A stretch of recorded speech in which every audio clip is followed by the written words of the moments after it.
y vamos a hablar de un tema bastante escabroso, un tema muy actual, porque no tienen ustedes idea de la cantidad de líderes en el mundo que están cayendo.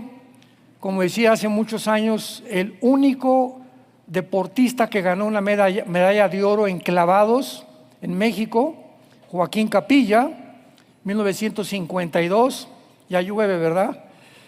Y él dijo, la lana, la dama y la dama son los tres enemigos de cualquier ser humano, no solamente del hombre, o sea, la mujer, el dinero y el orgullo, la fama. Entonces es increíble cuando una persona sube aquí al púlpito o es presidente municipal o lo hicieron diputado o lo hicieron senador o lo hicieron el presidente de la república o lo hicieron el papa.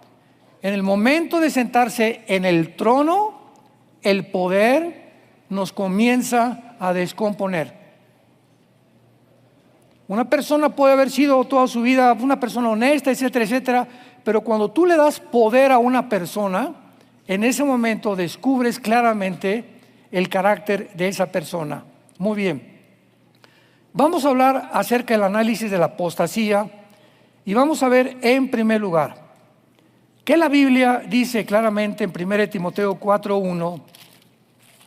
Quiero que sepas, le habla Pablo a Timoteo, que el Espíritu dice claramente, sin ningún lugar a dudas. ¿Qué cosa? Que ¿cuándo? Que en los postreros tiempos, algunos, no todos, gracias a Dios, pero algunos van a apostatar de la fe, escuchando a espíritus engañadores y a doctrinas de demonios. Por la hipocresía de mentirosa que teniendo cauterizar la conciencia, prohibirán casarse y mandarán abstenerse de alimentos que Dios creó, para que con acción de gracias participaran en ello los creyentes y los que han conocido la verdad. Esto pues claramente está dirigido al Vaticano, ¿verdad? Porque la Iglesia Romana fue la primera que rompió completamente con el patrón bíblico, completamente con los decretos y los mandamientos de Dios, y fueron los que dijeron, si quieres servir a Dios, no te puedes casar. Tiene que hacer el orden del celibato sacerdotal. Yo lo he contado varias veces, que yo atravesé esa experiencia cuando tenía cierta juventud, y cuando supe que me dijeron que no podía yo casarme, les dije adiós. A mí me gustan las mujeres. Y ha sido un error tremendo, ¿verdad? Porque ha habido cantidad de curas y sacerdotes en el mundo que por eso pues han tenido que tener amantes escondidas. Simplemente en España, entre los seminarios de monjas y de sacerdotes, encontraron túneles llenos de abortos, tanto de monjitas como sacerdotes o curas que estaban en el otro lado y le ganaron a los de Hamás, haciendo túneles, ¿verdad? Para poder tener relaciones con las monjitas. Bueno, tenemos también en la segunda carta a los tesalonicenses, en el capítulo 2, que dice el apóstol Pablo, versículo 3, nadie los engañe en ninguna manera, porque no vendrá sin que antes venga la apostasía y se manifieste el hombre de pecado, el hijo de perdición. La iglesia de Tesalónica creían que estaban ya en el día del Señor, o sea, en la tribulación. Ya Pablo en la carta anterior les explicó que el arrebatamiento de la iglesia sería un misterio que no era la segunda venida. Fíjense lo que les voy a decir. El arrebatamiento de la iglesia es un misterio que Dios le revela a Pablo únicamente. Sin embargo, la segunda venida ya estaba anunciada, ¿verdad? Vendrá con señales, Mateo 24, 29 al 30, en el Antiguo Testamento. No era un misterio, por lo tanto, es lógico que el arrebatamiento y la segunda venida sean diferentes. Porque el arrebatamiento, el rapto famoso de la iglesia, era un misterio que nadie conocía porque es algo que no había sido revelado en el Antiguo Testamento. Entonces no pueden ser los mismos eventos, la segunda venida y también el arrebatamiento de la iglesia. Ahora muy bien, Hay que notar, antes de desarrollar esta conferencia, algo importante. Se mencionan en la Biblia dos clases de apóstatas. Dos clases de apóstatas. Número uno, los que se apartan del camino del cristianismo o de Dios en algún momento en su vida, porque nunca fueron salvos. O sea, personas que estuvieron entre nosotros, vinieron a la iglesia, pero que jamás tuvieron el regeneramiento ni el nuevo nacimiento del Espíritu Santo. Veamos algunos casos en Juan capítulo 17, donde el Señor Jesucristo menciona ni más ni menos a Judas, el que era seguidor también de Jesús. Dice Juan 17, versículo 12: cuando estaba yo con ellos en el mundo, yo los guardaba en tu nombre, a los que me diste, yo los guardé, y ninguno de ellos se perdió, sino el hijo de perdición, para que la escritura se cumpliera. En otras palabras, Judas desayunó, comió, cenó, durmió, viajó con Cristo 3 años y medio y nunca jamás pudo ser una persona sincera que conociera y creyera que Jesús era el Mesías. Y finalmente sabemos todos que lo acabó traicionando. Entonces Judas nunca fue salvo. Y así va a haber muchísimas personas en la época de la iglesia que van a venir a las iglesias y tienen mucho tiempo en las iglesias y son personas que nunca se han arrepentido y que siguen viviendo como si fueran religiosos nada más, como lo éramos nosotros antes de ser cristianos. Yo me acuerdo cuando iba a la iglesia católica, ¿verdad? Pues íbamos de niños y párense, siéntense, y salíamos de ahí, y de lunes a viernes nos portábamos terrible. Pero el domingo era el tiempo de recibir a Cristo, y de lunes a viernes se salía de la hostia que el cura nos daba el domingo. Entonces, estas personas, veamos ahora en 2 de Pedro capítulo 2, el segundo caso, donde la Biblia nos muestra claramente que la salvación no se puede perder, porque hay muchas personas que creen que la salvación se pierde, precisamente por esto. No, pero es que yo conocí a don Pancho que iba a la iglesia y fue durante 4 años y ahorita es un borracho, parrandero y jugador. Perdió la salvación, dicen. La salvación no la perdió. El problema fue que don Pancho nunca fue salvado. Fue religioso e iba a la iglesia, pero nunca tuvo la salvación. 2 de Pedro capítulo 2. Dedicado este capítulo a todos los falsos maestros. Dice el versículo 20, 2 de Pedro 2, 20 al 22.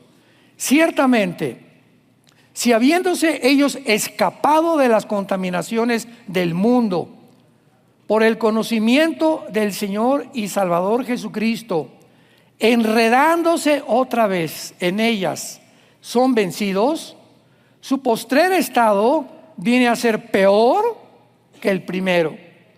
Porque mejor les hubiera sido no haber conocido el camino de la justicia, que después de haberlo conocido, volverse atrás del santo mandamiento que les fue dado. Pero les ha acontecido lo del verdadero proverbio: el perro vuelve a su vómito y la puerca lavada a revolcarse en el lodo o en su cieno. Pregunta: ¿cómo sabemos que estas personas que Pedro está mencionando nunca fueron salvos? Porque finalmente usa el proverbio de un perro y de un puerco, o de un cerdo, como le dicen en otros países. Bueno, pues un perro, ¿verdad?, vomita. ¿Y por qué siempre se come el vómito? Porque es su naturaleza. O sea, un caballo no lo hace, o una ardilla no lo hace, pero los perros es su naturaleza. ¿Por qué al puerco? Oink, oink, oink, oink, oink, lo sacas del lodo, le pones Chanel, lo bañas con champú, oink, oink, oink, regrésalo otra vez, porque es su naturaleza, es puerco. ¿Qué nos está diciendo Pedro? Estas personas son semejantes, su naturaleza nunca fue cambiada. Por eso su estado es peor y regresaron al estado peor que cuando comenzaron a tener el conocimiento, supieron que Cristo era el Salvador, que Cristo salva, que Cristo murió, pero nunca, nunca, nunca se arrepintieron. Y desgraciadamente, muchas iglesias son culpables de esto, porque ya no se predica el arrepentimiento. Ya no se predica el arrepentimiento, ahora se trata de entretener. Muy bien, ahora veamos la otra clase de apóstatas, muy importante. O sea, cristianos que se apartan del camino temporalmente. Conozco a cantidad de casos y ejemplos como estos. Pero como son hijos, como realmente tienen al Espíritu Santo en su vida, son disciplinados por Dios y regresan al corral de la oreja. Porque Dios al que ama disciplina, como lo vamos a ver. Veamos un caso en 1 Corintios 5. 1 Corintios capítulo 5, muy importante. 1 Corintios 5, dice el apóstol Pablo, le escribe a estos líderes de la iglesia de Corinto y les dice: de cierto se oye que hay entre ustedes fornicación. O sea, era una iglesia que había un hombre fornicando. La fornicación abarca el homosexualismo, el lesbianismo, el transgénero, el adulterio, la pornografía, todos los ejemplos sexuales que no están permitidos, porque el sexo solamente se puede usar en la dimensión del matrimonio. Nada más. Dios diseñó para que el sexo fuera usado única y exclusivamente dentro del matrimonio.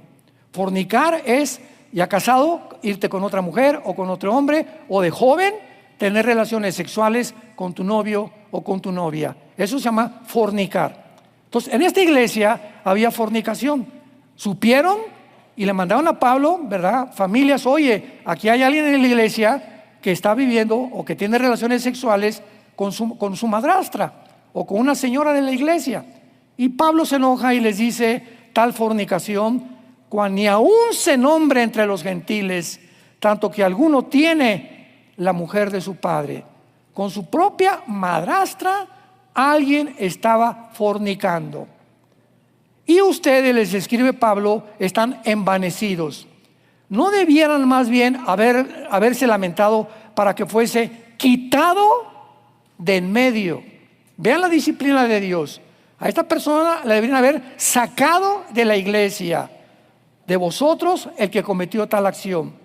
Ciertamente yo, dice Pablo, como ausente en cuerpo, pero presente en espíritu, ya como presente juzgado al que tal cosa ha hecho.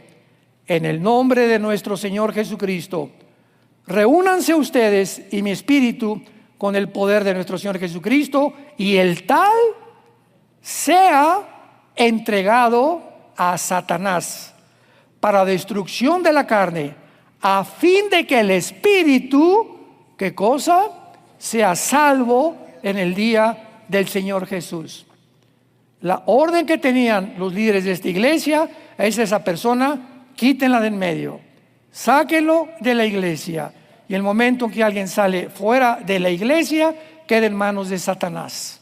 No es que aquí sea la iglesia, porque la iglesia somos nosotros, pero cuando alguien es apartado de la comunión de los santos, ¿con quién vas a tener comunión? Con tu compadre que se emborracha en la cantina, ¿verdad? Con familiares tuyos que no son cristianos, que ven pornografía, que te ríes de los chistes de ellos, y te regresas al mundo de donde Dios nos sacó. Entonces vemos claramente un ejemplo de esta persona que, aun cuando iba a ser expulsado de la iglesia y tal vez entregado e iba a morir, él iba a ser salvo, porque la salvación no se puede perder. Y al llegar al cielo, pues ya Dios se encargaría en el tribunal de Cristo, ¿verdad? Que es el tiempo en el que vamos a estar cuando esté la tribulación en el mundo, cómo vamos a ser recompensados, y muchos van a ser avergonzados, y muchos, cuando regresemos a morar en el milenio, van a ser como soldados rasos nada más. Porque dice Apocalipsis 20, versículos 2 y 3, que hay muchos que van a estar sentados en tronos, cristianos que van a ser gobernantes en la otra vida, por la vida que llevaron ejemplar. Por eso no nos cansemos de hacer el bien, porque vamos a recoger lo que hemos sembrado. Y vean ustedes finalmente en Hebreos 12, ya algo mucho más claro. Recordamos que la Biblia es una revelación progresiva. Tenemos que juntar varios pasajes, varios versículos. Hebreos 12, versículos 5 al 8. Ya han olvidado la exhortación que como a hijos se os dirige diciendo: Hijo mío, no menosprecies la disciplina del Señor, ni desmayes cuando eres reprendido por Él, porque el Señor al que ama disciplina y azota al que recibe por hijo. Si soportan la disciplina, Dios los trata como a hijos, porque ¿qué hijo es aquel a quien el Padre no disciplina? Pero si se les deja sin disciplina, de lo cual todos han sido participantes, entonces son bastardos y no son hijos. En otras palabras, si alguna persona que se dijo cristiano se alejó de Dios por X causa y nunca le pasó nada en la vida y finalmente se muere a los 5 o 6 años, dice la Biblia que porque nunca regresó, porque nunca fue hijo, era bastardo. O sea, nunca tuvo el nuevo nacimiento, nunca se arrepintió. Dios no puede tratar con una persona. Yo no puedo ir a la casa de mi vecino y decirle al niño: oye, ven para acá, y darle nalgadas. Va a salir mi vecino y me va a decir: oye, Armando, ese no es tu hijo, dale nalgadas a tus hijos. Claro, disciplinamos a los nuestros. Lo mismo hace Dios con sus hijos y con sus hijas. Dios no se mete si tú no eres cristiano, te deja que hagas lo que te dé la gana y no te disciplina, pero nosotros estamos al entrar al reino de Dios bajo la disciplina y la mirada continua del Señor Jesucristo. Entonces, esto es muy importante porque ahora vamos a la segunda carta de Timoteo, donde vamos a desarrollar nuestro estudio. Y es importante que esta segunda carta de Pablo a Timoteo fue la última carta que Pablo escribe desde su prisión en Roma.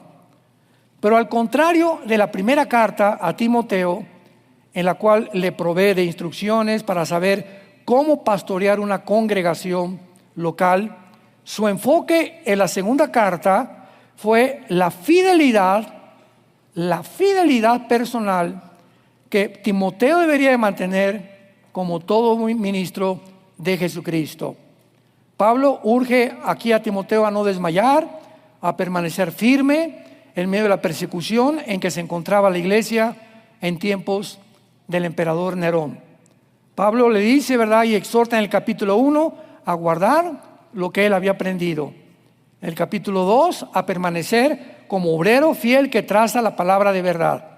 En el capítulo 3 le advierte de los falsos maestros y en el capítulo 4 a predicar la palabra en todo tiempo y le urge a que termine su carrera, porque muchos comienzan bien y terminan mal.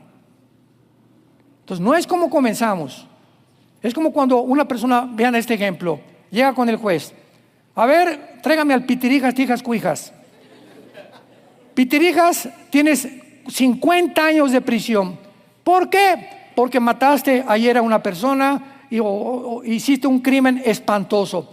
Y el Pitirijas le contesta al juez: pero hace 5 años hice un asilo para ancianos, y hace 1 año hice un orfanatorio, y hace 3 semanas me vestí de Santa Claus, era Navidad, y le regalé dulces a los niños. ¿Qué le contesta el juez? Mira, no importa lo que hayas hecho antes, lo que hayas hecho antes está borrado, te condeno por lo que hiciste ayer. Entonces las cosas buenas que hiciste no te las voy a tomar en cuenta, tú te vas a la cadena perpetua por asesinato. Entonces lo mismo con Dios. Cuando te mueras, pero hice esto, hice aquello y me porté bien, etcétera, y te mueres en fornicación o te mueres en algún otro pecado, ¿verdad? Dios te libre de la condenación eterna. Eso es lo que Pablo está tratando de decirle a Timoteo. Vean en la primera carta a Timoteo capítulo 1, versículo 5, este consejo, donde ya delinea claramente Pablo la situación de la apostasía. 1 Timoteo 1, versículos 5 y 6. Léanlo con muchísimo cuidado. El propósito de este mandamiento, o sea, de todo lo que te voy a decir, Timoteo, por favor, mucha atención. Número 1, es el amor nacido del corazón. 2, una buena conciencia Y 3, una fe no fingida. Ten cuidado, Timoteo, que tu amor por la obra del Señor no sea por intereses o porque no tengas trabajo, quieras ser pastor y pues vas a ganar un poco más de dinero, o por lo que estás haciendo es realmente porque quieres popularidad, o te metiste ya a YouTube a subir videos y decirles manden la campanita y tengo ya esto, para que tengamos que tu motivación nunca sea más que la gloria de Dios. El amor nacido del corazón. Porque hay personas que aman más el dinero, más la publicidad, más la popularidad. Otros que no les conviene hablar fuerte a la iglesia porque se le van. Oye, espérame, don Pancho me puso el techo. El techo costó 10 millones de pesos y me acaban de decir que don Pancho está en adulterio. ¿Y ahora qué le digo? ¿Cómo le hago con don Pancho? Oye, vieja, fíjate que don Pancho nos puso el techo y si lo acuso y los echo fuera, como dice la Biblia, ¿nos va a quitar hasta el techo? Pues un pastor que hace eso se ha vendido, se ha prostituido su llamado, porque está poniendo de por medio los intereses a lo que la Biblia dice que tiene que hacer. Yo siempre les he dicho a mis pastores, siempre que tomemos una decisión drástica como las que hemos tomado durante muchos años, nunca tengamos miedo de la respuesta de la gente si la palabra de Dios nos ha guiado. No tengamos miedo de cómo van a reaccionar, qué van a pensar. Nos debe intentar cómo va a reaccionar Dios, como en Corinto, que se vendieron los líderes de la iglesia. Debían haberlo echado fuera y no lo echaron. Pues ahora sáquenlo, porque viene Satanás por él. Entonces, todas estas cosas son importantísimas. La buena conciencia. Tenemos que, la conciencia, la palabra con dentro, ciencia, conocimiento. Tenemos dentro una voz, dentro que es el Espíritu Santo, que yo tengo que acostarme cada noche con mi conciencia tranquila. No le debo nada a nadie. Si a las 5 de la tarde me peleé con mi esposa y me acuesto y no le he pedido perdón, no voy a dormir bien. Porque si tengo mi conciencia limpia, me va a comenzar a decir, levántate y pídele perdón a tu esposa. Pero me acuesto y como si nada, y al otro día tampoco le pido perdón, es porque mi conciencia comienza a cauterizarse por mi orgullo. Y comenzamos a matar la conciencia como cristianos cuando nos acostumbramos al pecado. Mantén una buena conciencia, es importantísimo. Y en tercer lugar, una fe no fingida. ¿Cuántas personas, verdad, entran al ministerio? Lo vamos a ver a través de esta conferencia. Con una fe fingida, tienen cara de santos, tienen cara de, ya mejor me reservo el nombre. Muy bien, vayamos ahora a la segunda carta de Timoteo y veamos la descripción de la apostasía. Pablo menciona, pongan mucha atención, a varios desertores, y 2 de ellos son mencionados en 2 Timoteo 1:15. Vayan apuntándolos los que gusten en sus libros.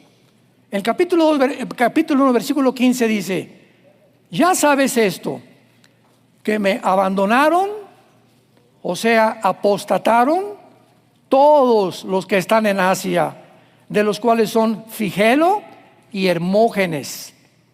Y más adelante menciona a 2 que lo abandonaron como falsos maestros.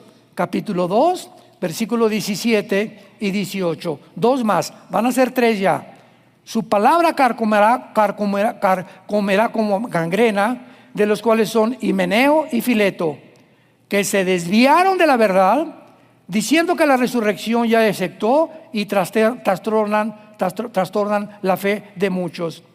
Y como si no fuera suficiente, en el capítulo 4, versículo 10, Pablo menciona al 4º desertor del tiempo que él estuvo con ellos.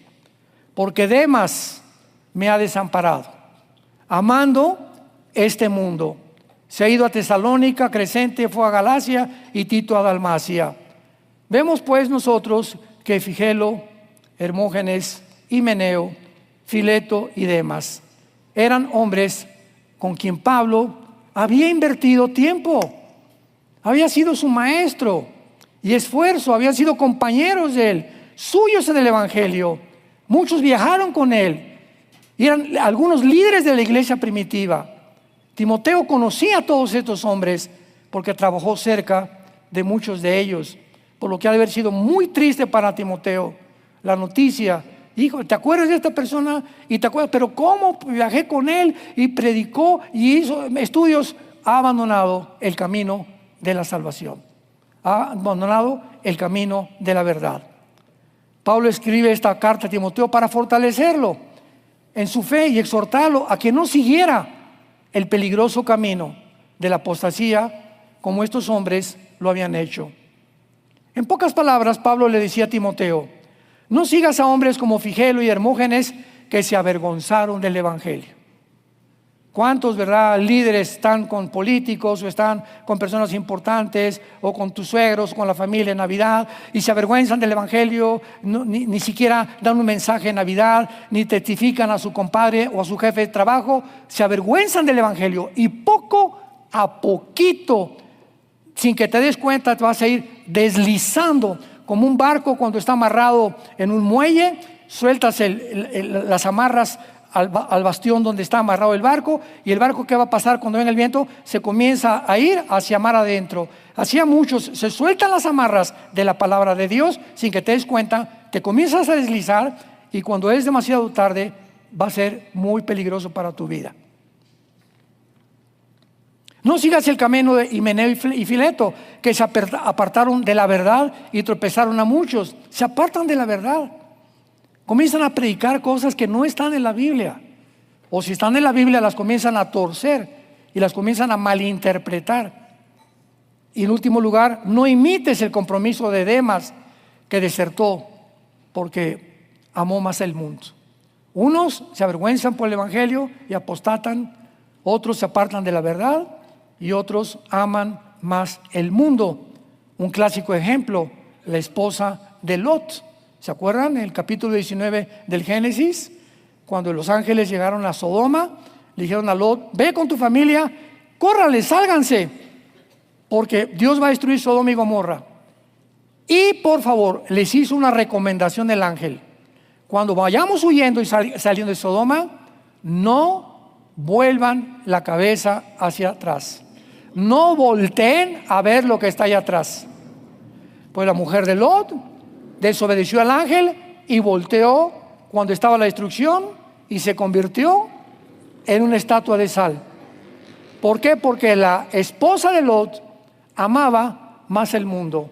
Le dolía dejar lo que ella tenía en Sodoma y en Gomorra, más que el llamamiento que Dios le estaba haciendo hacia una vida eterna. ¿Y cuántos cristianos de la misma manera creen que el mundo tiene todavía mejores cosas que ofrecernos? No, pues mejor yo no soy cristiano y mis amigos se divierten y van acá y van a Las Vegas y esto y el otro y fornican entre los jóvenes. Es mejor el mundo, me divierto más. Sí, esa es la trampa que Satanás nos pone. Pero si te das cuenta, fíjate nada más en qué terminan todos tus amigos tarde o temprano. Ahora bien, esta carta describe el asunto de la apostasía de manera muy práctica y personal. Porque era la tentación y el peligro al que Timoteo estaba expuesto. En los capítulos 3 y 4 de 2 de Timoteo encontramos una descripción detallada en la que nos vamos a detener, una descripción detallada de la apostasía que nos va a ayudar a edificar y advertirnos de los peligros de nuestra vida espiritual. Vayamos a 2 de Timoteo capítulo 3. También debes saber esto. Vean todas las recomendaciones de Pablo antes de morir. Consideremos que estaba a punto Pablo de morir y es su última carta a su querido discípulo Timoteo. Timoteo, también debes saber esto. Otra vez, que en los postreros días vendrán tiempos peligrosos. Me detengo aquí. Esta palabra, peligrosos, es la palabra griega chalepos, y nada más se usa 2 veces en todo el Nuevo Testamento. Aquí se traduce peligrosos, y la primera vez que se usa es con el endemoniado gadareno. O sea, vendrán tiempos salvajes, ya no peligrosos. Salvajes es otra sinónimo de la palabra chalepos en el original griego. Van a venir tiempos salvajes, y podríamos decir, donde van a inventar que no somos el género que Dios nos ha hecho. Van a venir tiempos en los que van a propagar que la Biblia es una mentira. Van a venir tiempos en que todos los gobernantes del mundo van a ser poseídos por demonios, y va a haber una conflagración nuclear como el mundo jamás la ha tenido. Timoteo, en vista de esto, te voy a decir por qué. Y vean ustedes la primera característica: porque habrá hombres amadores de sí mismos. Qué importante es lo que está diciéndole Pablo. Habrá hombres amadores que solamente van a estar interesados en mi persona, mi yo. No me importan mis hijos. Si me hacen senador, aunque me ofrezcan esto, me hacen diputado, o soy artista, no me importa, voy a tener muchas mujeres. No me importa nadie. Yo solamente quiero, como Superman, subir a la cima, ser popular, que la gente me admire, que la gente me respete. No me importa ni mi mamá, ni mis hermanos, no me importa nadie. Llego a mi casa, no me importan mis nietos tampoco. Voy de vacaciones, mi trabajo, ni a la playa me meto con mis nietos. No disfruto nada porque estoy enjaulado en mí. Me amo. Pregunta: ¿amas a alguien? No me contestes. ¿Amas a alguien?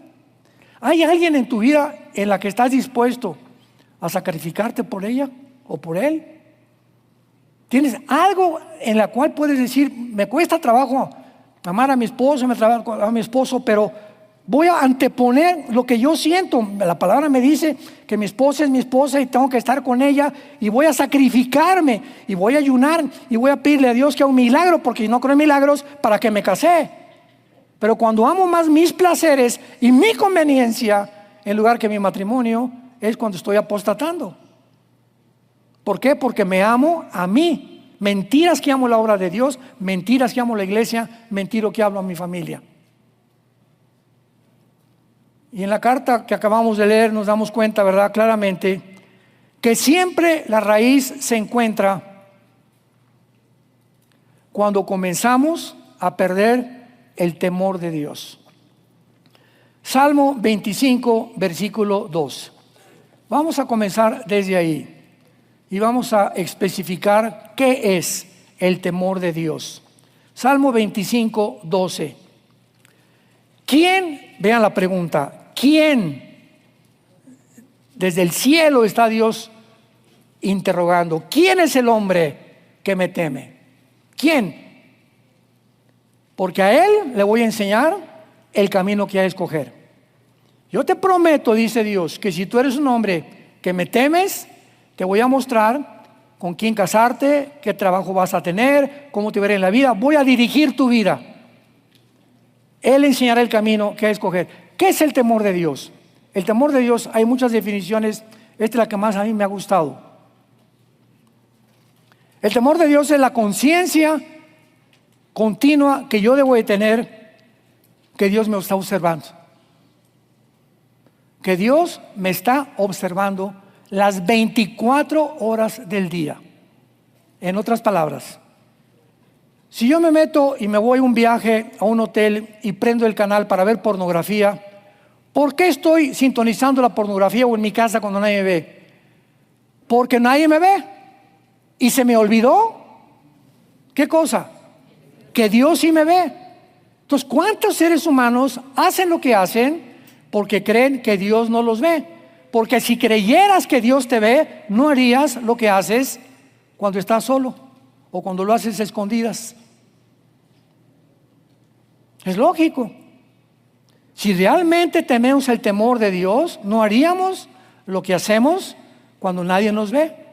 Porque aunque nadie nos ve, siempre en mi conciencia está: Dios me observa y nos paga conforme a nuestras obras. Dice Proverbios capítulo 2. El rey Salomón: hijo mío, si recibes mis palabras y mis mandamientos guardas dentro de ti, haciendo estar atento tu oído a la sabiduría, si inclinas tu corazón a la prudencia, si clamas a la inteligencia y a la prudencia dires tu voz. Vean todos los sí condicionales. Si haces esto, si haces esto, si haces aquello. Si como la plata la buscas, hasta entonces, versículo 5, hasta entonces entenderás el temor de Dios y hallarás el conocimiento de Dios, porque Jehová da la sabiduría y de su boca viene el conocimiento y la inteligencia. Cuando yo tengo el temor de Dios, voy a sacar algo a crédito, ¿verdad? Y le debo a alguien, a un hermano, pero tengo el temor de Dios. No, el hermano ya se me olvidó de mi deuda, ya ni me cobra. ¿Por qué? Porque creo que el hermano ya no me cobra, pero ya perdí el temor de Dios. Si tengo temor de Dios, voy y pago lo que yo debo. Un cristiano no puede tener deudas. Digo, sacas el carro ¿cómo se llama? En plazos, la casa, la renta en plazos, etcétera, etcétera. Pero tenemos que, si algún día le pediste prestado a alguien, le tienes que devolver ese dinero. Y no aprovecharte y decirle, bueno, mira, no tengo dinero, Pancho, pero te voy a mandar 50 pesos a la semana. Quiero que entiendas que tengo mi intención de pagarte, pero cuando te escondes de tus deudas, porque perdiste el temor de Dios. Porque no solamente estás engañando a Pancho, estás engañando también a Dios. Así que es muy importante en esta carta, ¿verdad? La deserción de Himeneo y Fileto la contrasta con la santidad personal, la conciencia limpia, el amor nacido del corazón, la fe no fingida que Timoteo debería de tener. ¿Se dan cuenta ustedes que caminar con el Señor no es fácil si Él no está en tu vida? Alguien me dijo, es que es muy difícil la vida cristiana. Amén, sin Dios. Pero cuando caminamos y nos hacemos amigos con Dios, y Dios, tengo mi comunión con Él diaria, y tengo la Biblia y memorizo la palabra y medito en la palabra día y noche, entonces Él va a tomar a mi vida, como dice en Jeremías 10, 23, el hombre no es señor de su camino, ni del hombre que camina a ordenar sus pasos. Dice Dios, déjame, Armando, déjame guiarte, déjame enseñarte, déjame decirte a dónde quieres ir mañana. Dame oportunidad de trabajar en tu vida, pero para ello, Armando, ríndete a mí, obedéceme. Sin la obediencia no hay bendición. Regresamos a Pablo, 2 Timoteo 3, hombres amadores de sí mismos. Y luego dice Pablo, realmente son personas amadoras de sí mismas, avaros, vanagloriosos, soberbios, blasfemos, desobedientes a los padres, ingritos, impíos. Yo no quiero que nadie levante la mano, ¿verdad? Pero una de las cosas por las cuales Dios nos quiere despegar de la avaricia con la que nacimos. Vean los niños. Tenemos una nietecita ahorita de 4 años y nuestro nietecito Luis Emilio de 1 año. Y Luis Emilio, esto es mío. Y le traigo algo a mi nietecita y se lo quita, ¿verdad? No, porque es mío. Y si no es mío, tengo la ambición de querer quitártelo. Yo quiero siempre que todo alrededor, 5 o 4 niños, agarramos todos los juguetes.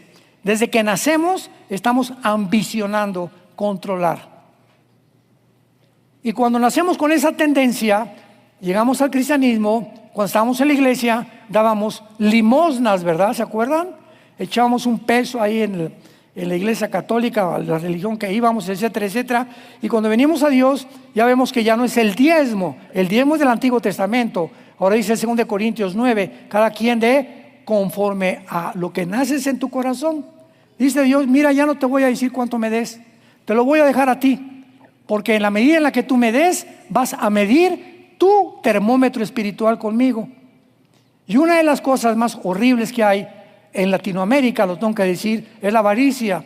¿Por qué prosperó Dios Estados Unidos? ¿Por qué, Gerardo? Mandaron misioneros desde hace 2 o 3 siglos. Las iglesias en Latinoamérica, nada más en Costa Rica, casi todas las iglesias las han pagado los misioneros norteamericanos. A mí me guiaron a Cristo, poblaron con el evangelio el mundo entero. Dios los tuvo que bendecir. Pero en México somos avaros, ¿verdad? Regiomontanos, como dicen, codos, con trabajo el 10%, con trabajo el 15%. Y hay otro grupo de cristianos que se aprovechan e inflaron una herejía que se llama la doctrina de la prosperidad. No, y le dicen a la gente, ahorita pónganse aquí los de $1,000, los de $5,000, y todos ustedes van a ser sanados, o hacen campañas de sanidad ofreciéndoles sanidad por la forma en la que están dando, y comenzamos a vender el evangelio. Se fueron al extremo y abusaron de algo que es santo delante de Dios. Dice, hay hombres avaros, vanagloriosos, etcétera, etcétera. Vemos pues que en estos afectos, estas personas amadoras de sí mismas aman el dinero y los placeres más que a Dios. Cualquier motivación que proclamen lo hacen por razones egoístas. Su lujuria, su amor por el sexo opuesto y ambición superan su afecto y su amor por la iglesia de Jesucristo. Actitudes arrogantes, malagradecidos, vanagloriosos, algo que es muy importante. Llega, por ejemplo, fue el 15 de mayo que celebró en México. No levante la mano cuántos de ustedes, a cualquiera de los pastores de ustedes les dijeron, te mando a felicitar, hermano, porque es tu día. No ha sido una bendición en tu vida por haberme enseñado la palabra de Dios. No lo hacemos. Con trabajos el día de mamá, le regalan flores a la mamá. Y es el colmo, ¿verdad? Pero así somos malagradecidos por naturaleza. Llegamos a un lugar, a un restaurante, alguien paga la cuenta y te pagas, y como si no, oye, muchas gracias por tu invitación, qué rica la comida por haber invitado. No, ni siquiera las gracias damos. Creemos que nos lo merecemos. Y ese malagradecimiento va contra la Biblia. 1 Tesalonicenses 5, den gracias en todas las cosas, porque esta es la voluntad de Dios para vosotros. Tenemos que ser agradecidos con las personas que nos han ayudado, con los que te han bendecido, en tu familia, con tus hijos, con tus padres. No importa lo que sean tus padres, sé agradecido toda tu vida y Dios te lo recompensará. Y estas acciones también incluyen las obras. Dice aquí en el versículo del 6 al 9, porque de estos, o sea, de toda esta línea de calificativos que se les dan, son los que se meten en las casas y llevan cautivas a las mujercillas cargadas de pecados, arrastradas por diversas concupiscencias.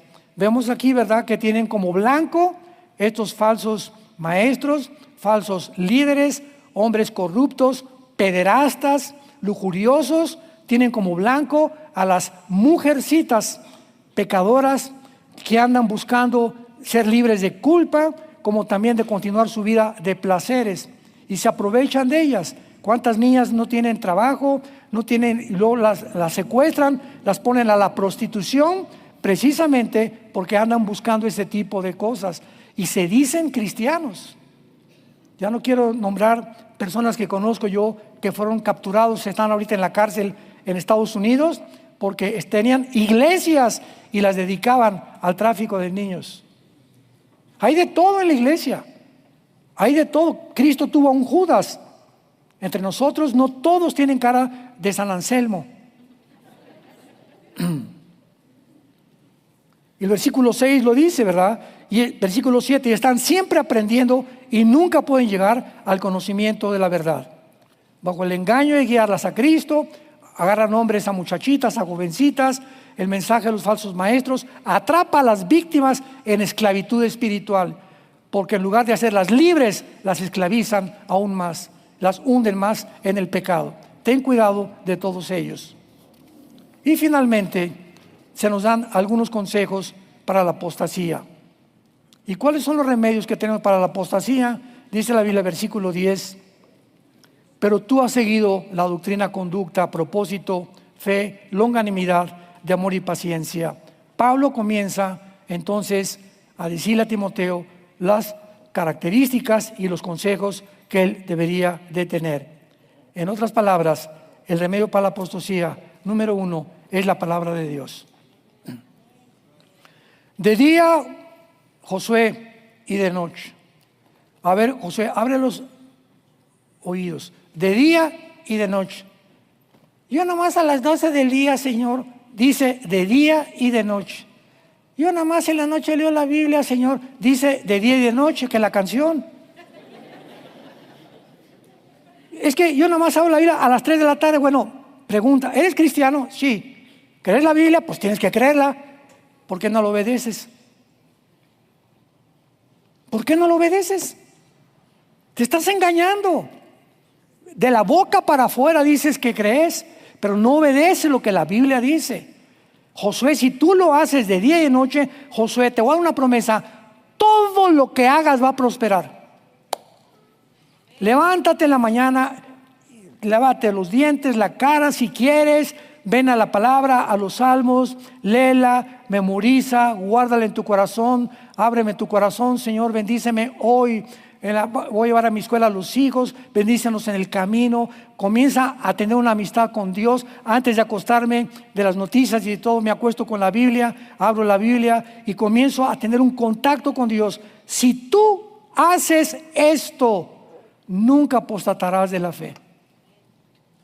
No te imaginas, no tienes la menor idea de las bendiciones que Dios tiene para todos aquellos que obedecen su palabra. Y finalmente Pablo termina en el capítulo 4 como el ejemplo que se ha considerado como el más grande cristiano de toda la época de la iglesia, al apóstol Pablo. El más grande cristiano, el que más ha sufrido, el que más fue perseguido, el que más enseñó, al que más revelaciones le dio Dios.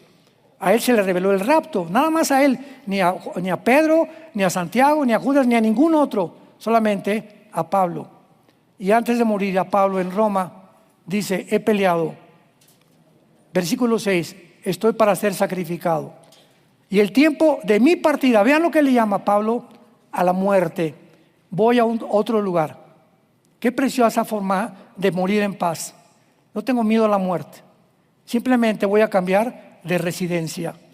Me voy de un mundo apóstata, de un mundo perdido, un mundo donde todos están casi ya suicidando por los placeres y por las guerras, por las ambiciones, por la lujuria, porque se aman a sí mismos. Ya me voy, ya estoy listo para irme, pero he peleado la buena batalla. La vida cristiana es una guerra. Métete eso en la cabeza. Estamos en un planeta ocupado por el enemigo y estamos en un terreno que no es nuestro todavía. Satanás tiene la potestad, 1 Juan 5:19, sobre este mundo. Y estando en un terreno ocupado, estamos en desventaja porque estamos rodeados en un mundo espiritual que la Biblia nos corre las cortinas, rodeados de ángeles caídos, de demonios que tienen continuamente como blanco mi mente. Aquí está la guerra, en la mente, a través de pensamientos, de lecturas, lo que oigo, lo que veo, lo que comento, todo está aquí en la mente, y es la mente que Dios quiere restaurar con la Biblia. Llenarte de su palabra día y noche, a los 6 meses, un año, los programas que el diablo nos metió comienzan a salir porque estamos envirulados, nacimos envirulados, y el programa de Dios es la Biblia, y la Biblia nos comienza a transformar por medio de la renovación de nuestro entendimiento. Romanos 12:2. Y cuando tú comiences a renovar tu mente, conocerás que la voluntad de Dios para tu vida es buena, agradable y perfecta.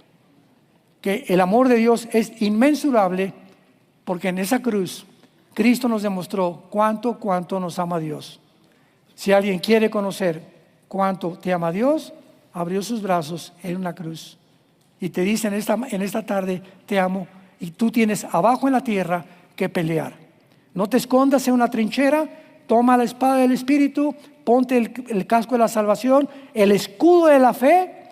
No pierdas la confianza en mi palabra para apagar los dardos del maligno, y resiste, porque vengo pronto por ti. Es lo único que nos pide Dios, hacer resistir hasta que Él venga. He guardado la fe.